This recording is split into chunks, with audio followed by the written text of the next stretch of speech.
Du livre Le ministère de la guérison, chapitre 3, avec la nature et avec Dieu, première partie. La vie du Seigneur sur la terre fut une vie de communion avec la nature et avec Dieu. Par cette communion, il nous révéla le secret d'une vie remplie de puissance. Jésus était un travailleur constant et consciencieux.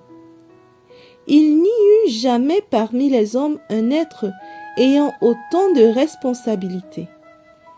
Personne n'a jamais porté un fardeau aussi lourd, fait de toutes les tristesses et de tous les péchés du monde. Jamais personne n'a peiné pour le bien des hommes avec autant de zèle et d'esprit de sacrifice. Cependant, il était en parfaite santé. L'agneau du sacrifice, sans défaut et sans tache, 1 Pierre, chapitre 1 au verset 19, le représentait tant physiquement que spirituellement.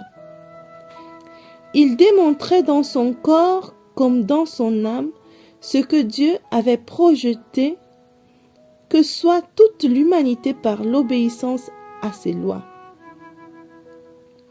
En contemplant Jésus, la foule voyait sur son visage la compassion d'une divine alliée à la conscience de sa puissance.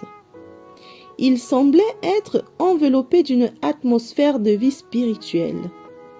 Bien que ses manières soient aimables et modestes, il impressionnait les hommes par une force qui, quoique latente, ne pouvait être complètement dissimulée.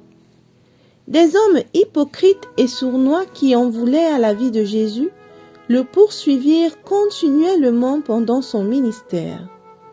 Des espions s'attachaient à ses pas, surveillant chacune de ses paroles pour pouvoir le prendre en faute. Les esprits les plus alertes et les plus cultivés de la nation cherchaient à triompher de lui par la controverse, mais jamais ils ne purent avoir l'avantage. Ils devaient se retirer du combat, honteux et confondus par l'humble maître de Galilée. Jamais auparavant on n'avait entendu un enseignement d'une fraîcheur et d'une force identiques à celle du Christ. Même ses ennemis avouèrent « Jamais homme n'a parlé comme cet homme ». Jean chapitre 7 au verset 46.